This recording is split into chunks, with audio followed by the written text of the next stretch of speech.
Welcome back to another episode. My name is Ken Freire, and today I am with Kristen Wade, the founder of HR HireVersion. Kristen, welcome to the show. Thank you, Ken. It's so great to be here. Yes, absolutely. Now, I have a lot of guests on the podcast, but you're one of those people that I've known for a few years now because we're both full focus certified and we both kind of run in the same places. So we have very similar core values, which is so important, Absolutely. particularly with like life balance, work-life balance. And I'm sure we'll get into that a little bit today. But I wanted everybody to know that, Kristen, you're going to bring a wealth of knowledge from you being an HR professional for over 30 years and like knowing how to lead and train people. And now you're growing your own business. But I want everybody to hear it from you. What is it that you do for your business? Oh, wow. Well, yeah. So, like you said, I started out in human resources, 30 years. So, bringing a lot of kind of that lived experience. You can imagine I've seen a lot, been through a lot, with human resources.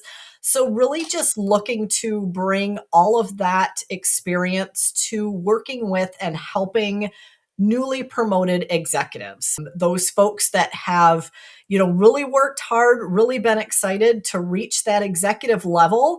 And now that they're there, it's can be really lonely. It can be really isolating. And what do you need to do to be successful? So, wanting to work with those folks to really create, like you said, those work life balance, those boundaries. How do you shift your thinking from operational and in the weeds to strategic and proactive? And so, yeah, I'm really excited to start this journey and develop this business and work with clients. Yeah. And now you having started this business straight from scratch just recently, it's always kind of been a side hustle for you. And you recently retired and now making it into a full-time thing, right? Absolutely. Yes, yes. How's that feel to just be like, okay, I'm going all in on helping new executives? It's really exciting because that's always the piece of human resources that I enjoyed was really, kind of doing that mentoring, doing that coaching, working. And so now to be able to just 100% focus my energies on working one-on-one with individuals specifically, doing more workshops and coaching. It's just, yeah, I'm really excited to not only just be able to focus 100% of my energies there, but then also myself have that work life balance, right? So, what does this next chapter look like for me? What do I want that to be structured as? What do I want to do for fun? What do I want to do outside of the work, right? So, it's an exciting time. It's a Yeah. great opportunity. So you got a lot. It's fun because when you become an entrepreneur, you have almost this endless amount of freedom, quote unquote, right? We still have the 24/7 hours of the day, Right. but 24 hours in a day, not 24/7, 24 hours in a day. But at the same time, it's like when you're used to your 9 to 5 job, you're like, this is my constraint. This is what I'm used to. And now you're like, what should I do with my time? How should I manage it? How should I work it? What have you found to work really well for you as you've shifted now from side hustle to full entrepreneur and you're still trying to grow your business and at the same time enjoy leisure from a retirement phase? Right. Right. Yeah, I think it really just like, what I work with my clients on, it's all about being strategic and intentional, right? I mean, figuring out kind of what those non-negotiables are. What do I want to be looking at? Because really, I mean, I started working on this business a couple of years ago. So for, a good year and a half, I was working full-time job plus doing the business. So now to just be doing the business, it's like, oh, I've got nights and weekends back, and I've got, I can, put some more things into my day and look at vacations and look at. So I think to answer your question, just really kind of taking a step back and figuring out what do I want to do now? What does this next chapter look like? What, can I intentionally schedule and decide what I want to do, when I want to do it? So yeah, just taking that step back and being able to, figure out what that looks like and not overcommit right out of the gate. Oh yeah. I think that was probably my biggest struggle right at the beginning was overcommitment, Hmm. where I was like, oh yeah, I could do that. I could do that. I could do that. And it all fell on my lap probably 2 months ago when I had my baby, my fifth child. I was like, what have I done? And my wife is like, you're doing too much. I'm like, I can tell we're Yeah, dying. We're slowly coming out of it. But one of the things that definitely helped was creating those non-negotiables, like sitting down and saying, here are the things that I am committing. And but I also know that there's a lot of entrepreneurs who listen to this. They don't have that same language that you and I have, Kristen, when we talk true. about non-negotiables. So can you walk through people like what's a non-negotiable and how do you start to formulate what truly matters to them? Yeah, yeah. Well, the non-negotiables are really kind of taking a look at what are the most important things? Like at the end of the day, we have to work, we have to have income, we have to, have all those things. But really, what is going to be at the end of the day the most important things that you want to do? What lights you up? To your point, our full focus background, I love the life focus kit. Yeah, So, really kind of going through a process like that where you take the time to, like, what are my values? What is my personal mission statement?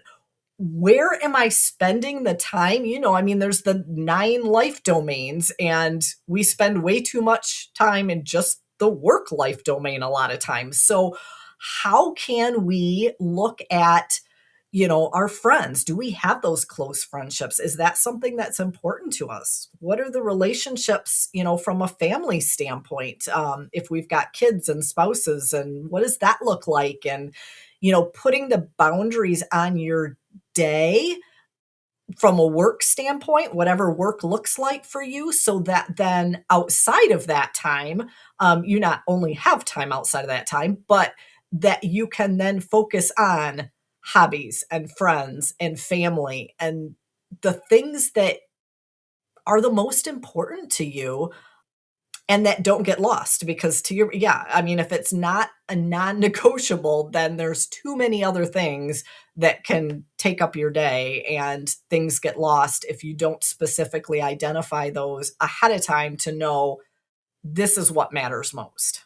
absolutely. And those non-negotiables, the reason why we want to talk about what matters most to all the entrepreneurs who are listening to this is that sometimes we just forget it. You just talked about it. Like we're so stuck in the weeds.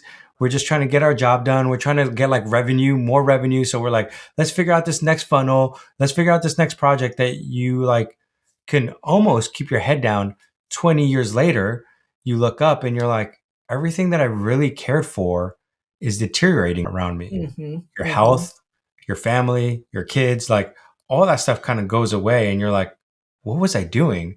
So this is why we talk about like making sure you know your non-negotiables and say, I need to know what truly matters to me. And this doesn't just happen with entrepreneurs. I mean, this is why you work with new executives. It happens to new executives, managers, employees. It happens to everyone when they don't have the right proper boundaries set in place.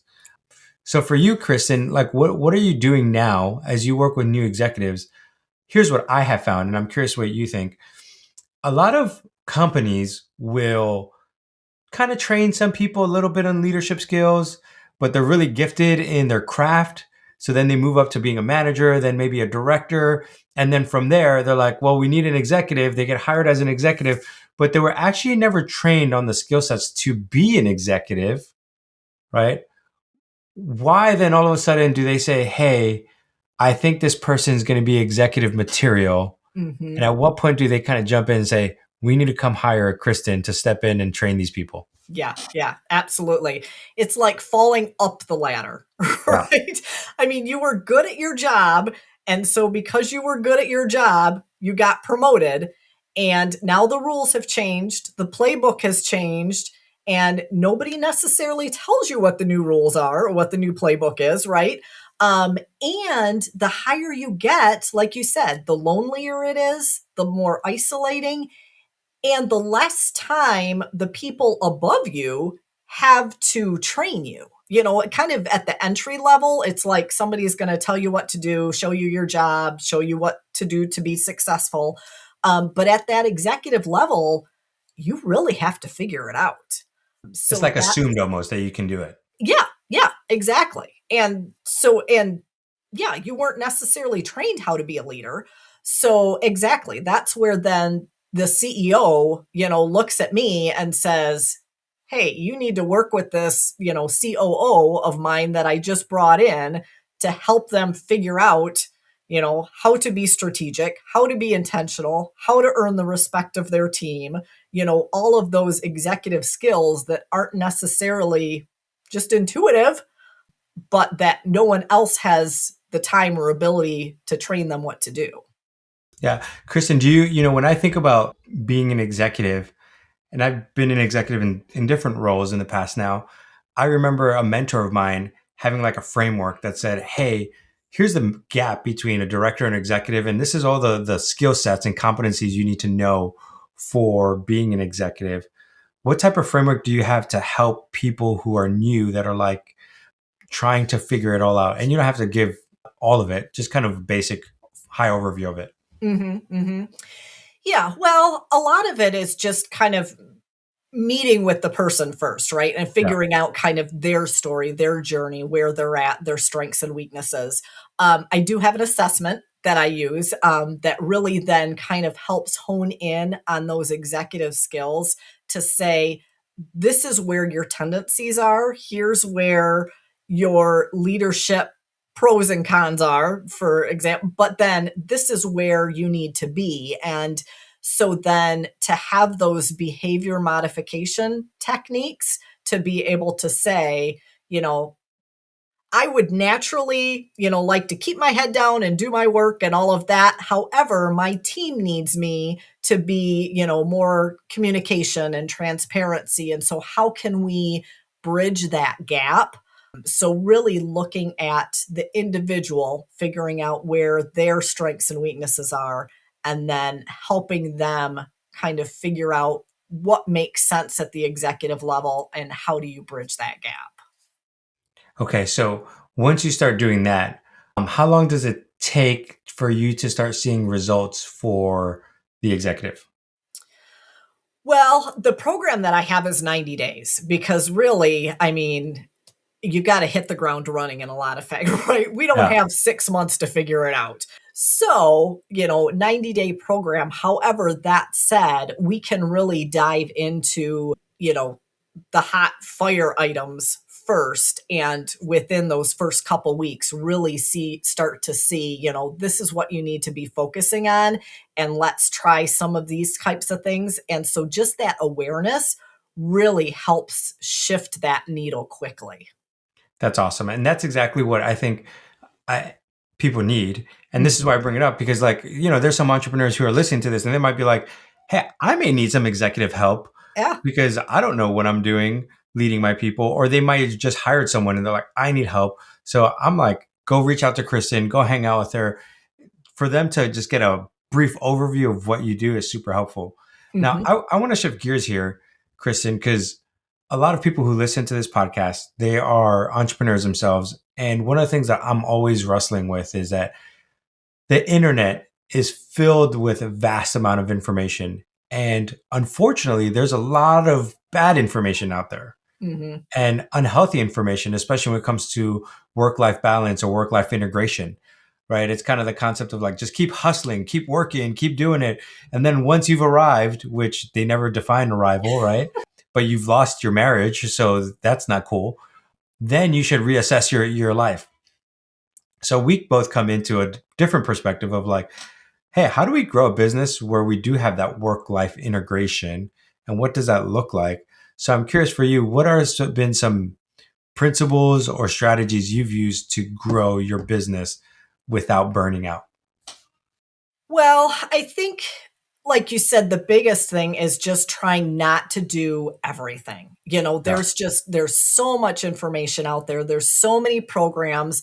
I mean, I think it's great to hire a coach. I have coaches, but there's so many things out there that trying to, keep chasing after the next shiny thing just spreads you way too thin.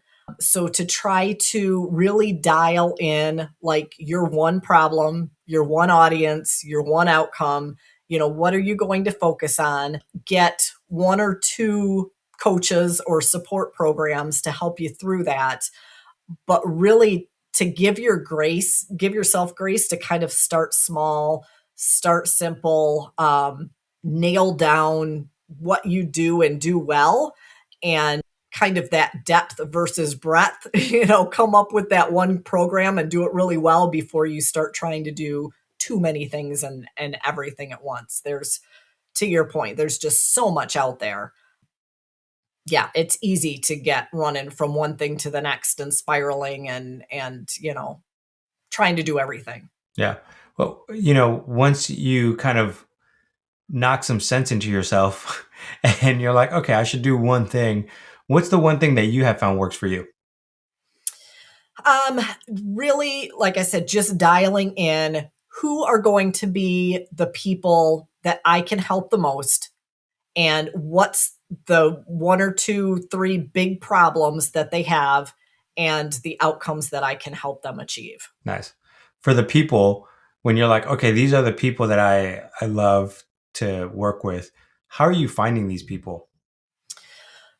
Well, and that's a great question, right? Because that's where kind of one of my biggest struggles is right now as, newly developing Yeah. my business is how do I tighten that offer, get it to translate and then get in front of the people that are really going to, recognize that.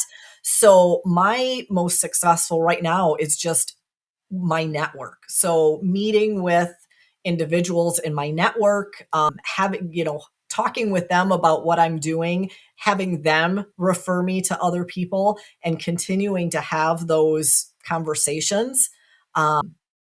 Is just helps me get the clients, but then also helps me dial in what my clients actually want and speaking their language.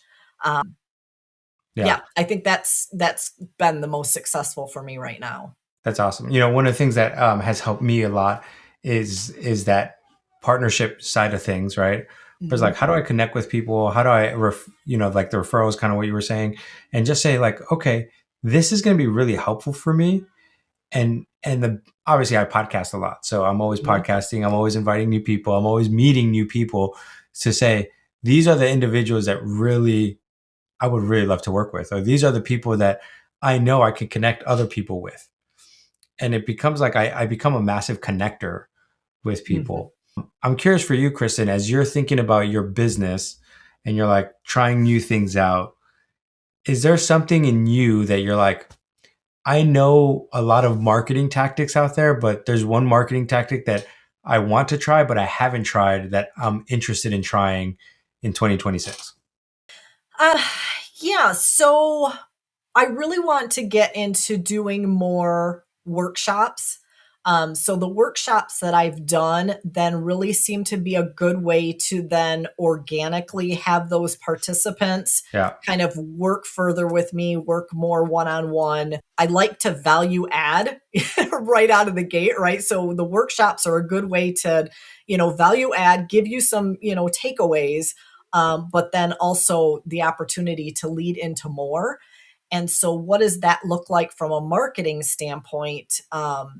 Social media, I definitely need to get more experienced in that. I haven't done any ads or anything like that on social media. So, those will definitely be some pieces that I want to, engage more with in 2026.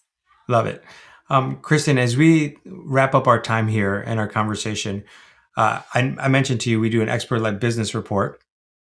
So I ask every person the same 5 questions. So I'm going to ask you the same 5 questions, and you kind of answer the first one with the last question, but you can synthesize if you want. So question number one is, what's something in your business you're experimenting with right now? Yes. So social media is definitely something that I've not used a lot of. And so am trying to experiment and figure out what works on social media. Yeah. It's a big mystery, right? Is there a particular platform you're trying to master? LinkedIn. I think that's where my executives will be. Yeah. Yeah, for sure. That's what I was going to say. Question number two, which part of your business feels the most influx or like keeps you up at night? I think just like I said, really just dialing in my programming. So Yeah, consistently getting in front of the right people, dialing in what my message is, the problem I solve, and being able to articulate that in, language that will translate. perfect. Question number 3, what's a goal you're building toward this year that you're really excited about? Oh wow. Well, just from a wow. I think my revenue goals and my client goals, really just trying to figure out where I want to be and what does success look like, Yeah. and wanting to focus more on impact and not just the dollar sign. Sweet. So I think that's, yeah, the impact is what I'm excited about. I love it. Question number 4, where do you see the kind of coaching industry shifting, and how are you preparing for it? Well, I think there's just a lot of noise out there, right? I mean, between AI and, so much information floating around out there.